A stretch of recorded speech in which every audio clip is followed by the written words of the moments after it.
Existe na Bíblia um pecado imperdoável. E nesse vídeo eu quero te ajudar a entender que pecado é esse, o que é essa blasfêmia, o pecado contra o Espírito Santo. Quero te ajudar a entender por que é que aparentemente esse pecado não pode ser purificado pelo sangue de Cristo. E eu quero te ajudar a entender também o que você pode fazer se você acredita que cometeu esse pecado e que implicação isso tem para a nossa vida, porque é que é apenas algo ligado ao Espírito Santo e não a Deus Pai ou Deus Filho. E para isso só o que eu peço é curta esse vídeo, se inscreva nesse canal.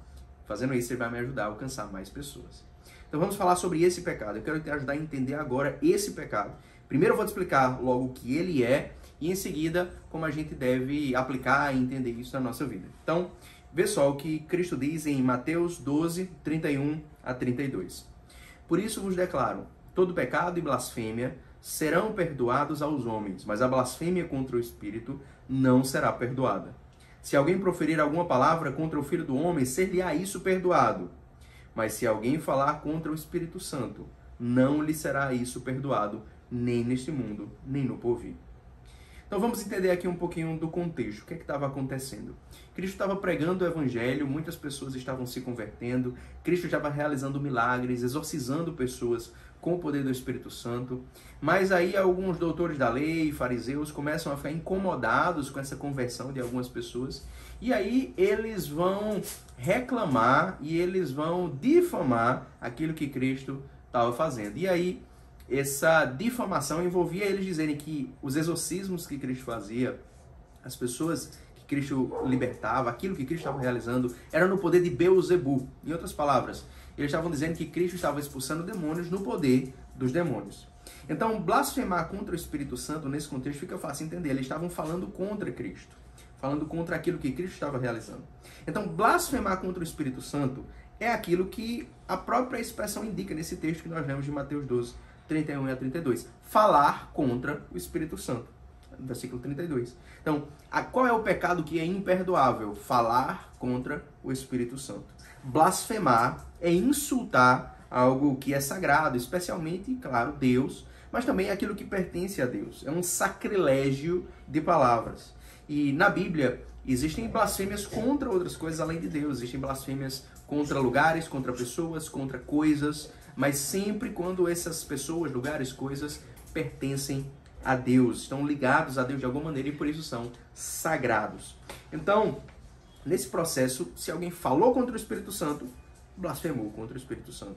Foi o que fizeram os fariseus quando eles deram ao Espírito Santo, aquilo que o Espírito Santo estava realizando, o nome de Beelzebul. Então, isso se enquadra na regra mais ampla de que nós somos julgados por aquilo que nós dizemos. E Cristo, inclusive, diz isso pouco depois, em Mateus 12, do 36 ao 37. Digo-vos que toda palavra frívola que proferirem os homens, dela darão conta no dia do juízo. Porque pelas tuas palavras serás justificado e pelas tuas palavras serás condenado. Então, parece ser um pecado muito fácil de cometer, não é? Basta falar contra o Espírito Santo, já é uma blasfêmia contra o Espírito Santo e, portanto, um pecado imperdoável. Mas será que um pecado pode ser tão fácil e tão sério assim ao mesmo tempo?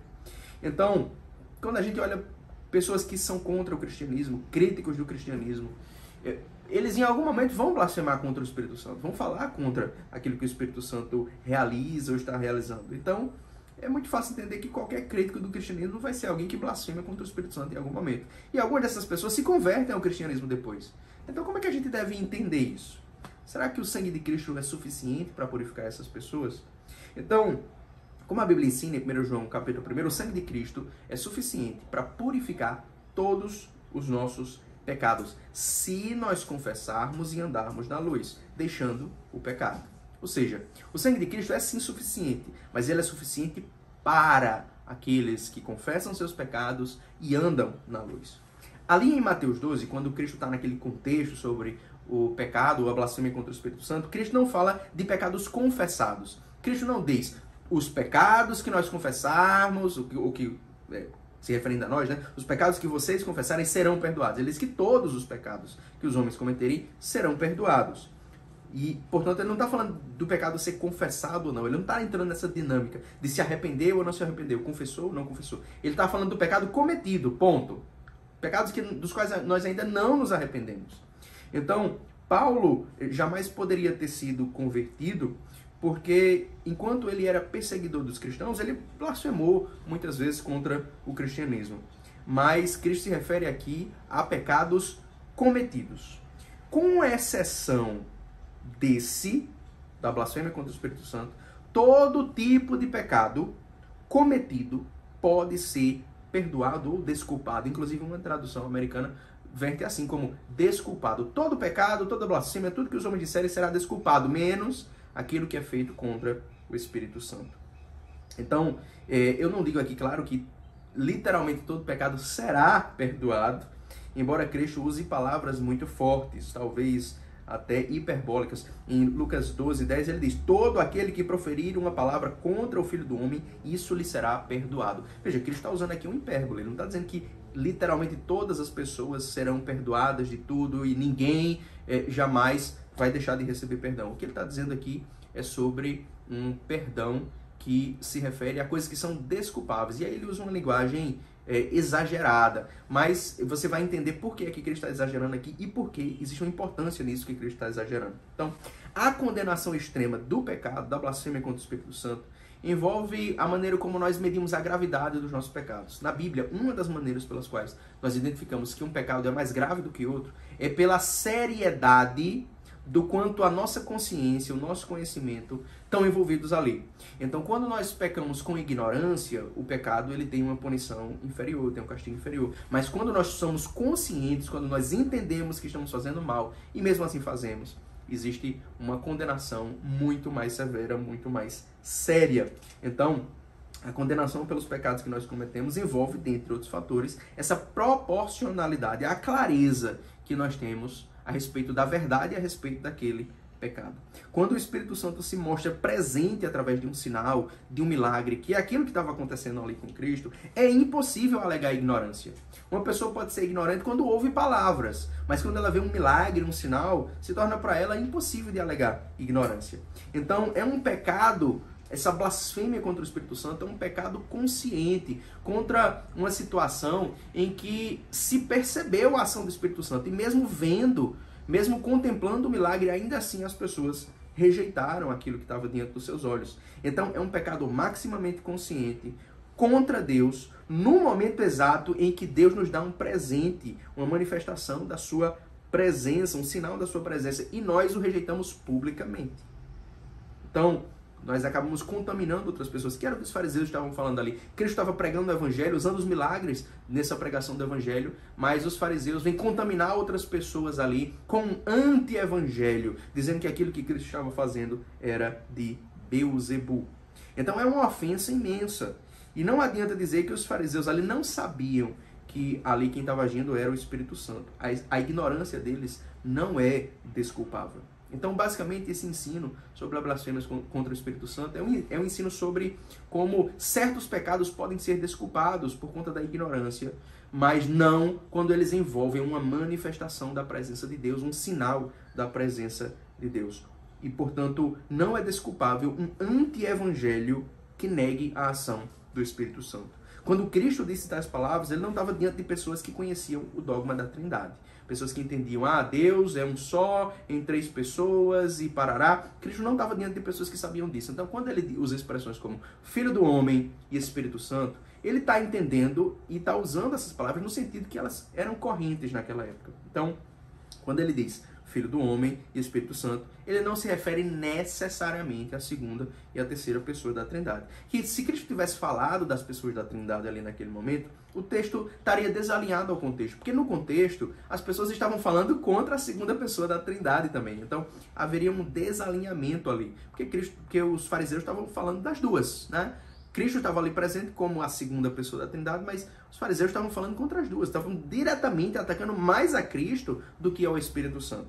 Então, esse contexto não deve ser entendido como algo dentro da doutrina da Trindade. Na realidade, em razão da unidade das pessoas divinas na doutrina da Trindade, Qualquer blasfêmia contra o Espírito Santo é blasfêmia contra o Filho e contra o Pai também, porque eles estão eles são perfeitamente um.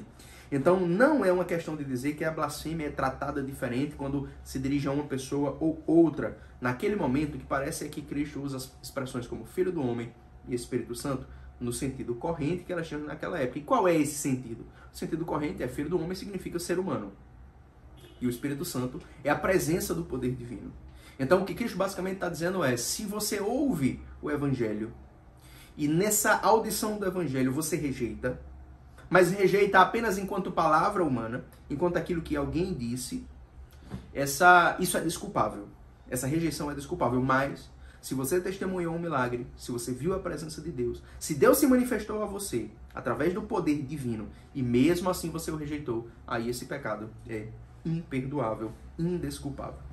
Então, diante disso, nós entendemos que o que se aplica aí é, na realidade, uma regra sobre proporcionalidade e que Cristo coloca essa regra dentro daquela linguagem mais comum entre os semitas, entre os judeus da sua época, que é de exagerar os extremos, mas que, na realidade, existe aí uma lição que é muito fácil para nós entendermos. Então, a parte mais amável dessas palavras de Cristo é que elas dão a entender que algumas pessoas têm perdão no mundo vindouro. Do contrário, não faria sentido ele dizer não tem perdão nem nesse mundo, nem no vindouro. Claro que os judeus sabiam dessa possibilidade de perdão no mundo vindouro. Agora, o que fazer se você acha que blasfemou contra o Espírito Santo? Algumas pessoas vêm com essa pergunta porque acreditam que em algum momento blasfemaram. Em algum momento agiram contra essa ação do Espírito Santo, ou em algum momento disseram coisas que podem ser entendidas como blasfêmia contra o Espírito Santo. Então, como eu disse aqui, o texto de Cristo não se refere aos pecados dos quais nós nos arrependemos. Ele se refere aos pecados, ponto. Todo pecado do qual nós tenhamos arrependimento e busquemos a transformação, nós encontramos o seu perdão.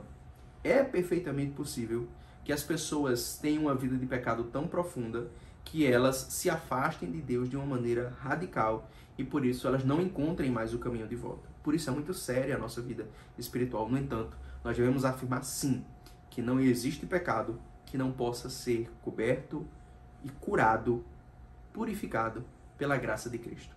O sacrifício e a obra dele são maiores do que tudo e nele nós encontramos a graça e o perdão. Espero que você tenha gostado desse vídeo. Se você ainda não fez isso, curta esse vídeo, se inscreva nesse canal, coloca aí nos comentários o que é que você acha, se tem alguma parte aqui que você não entendeu, quer algum esclarecimento e que Deus te abençoe em nome do Pai, do Filho e do Espírito Santo.